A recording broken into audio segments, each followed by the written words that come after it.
नमस्कार मंडळी, स्वागत आहे आपल्या यूट्यूब चॅनलवर. ठरलं तर मग या मालिकेच्या नवीन प्रोमोमध्ये आपल्याला असं पाहायला मिळतं की आता सुमन खूप घाबरलेली असते. सुमन पळत पळतच आता अर्जुनच्या आणि सायलीच्या ऑफिसला येते.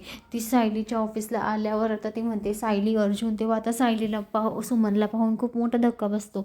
सायली म्हणते काकू तुम्ही इथे काय करता आहे आणि एवढ्या का घाबरलेले आहे, काय झालं असं. तर सुमन म्हणते की हे बघ अर्जुन आणि सायली, मला तुम्हाला काहीतरी सांगायचं आहे. तेव्हा सायली म्हणते बोला ना काकू, तुम्ही घाबरू नका, प्लीज बोला काय आहे ते.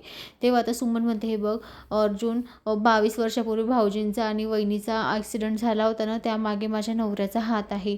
माझ्या नवऱ्यानेच तो ॲक्सिडेंट घडवून आणला होता.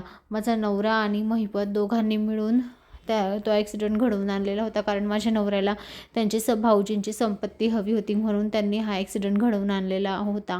तेव्हा आता हे ऐकून सायलीच्या तर पायाखालची जमीनच सरकते. तर अर्जुनलाही खूप मोठा धक्का बसतो. तेव्हा सायली म्हणते काय.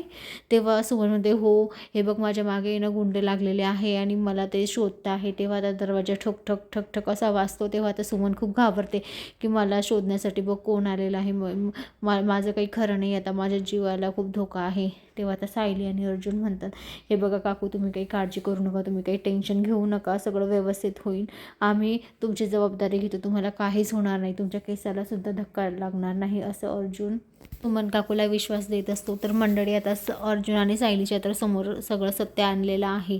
तर त्या अर्जुन नागराजला आणि महिपतला कशी फाशीची शिक्षा देईल, कशी सुडावर चढवेल, हे आता आपल्याला येणाऱ्या पुढील भागात पाहायला मिळेल. तर मंडळी अशाच मालिकेच्या नवनवीन अपडेटसाठी चॅनलला आजच सबस्क्राईब करा. धन्यवाद.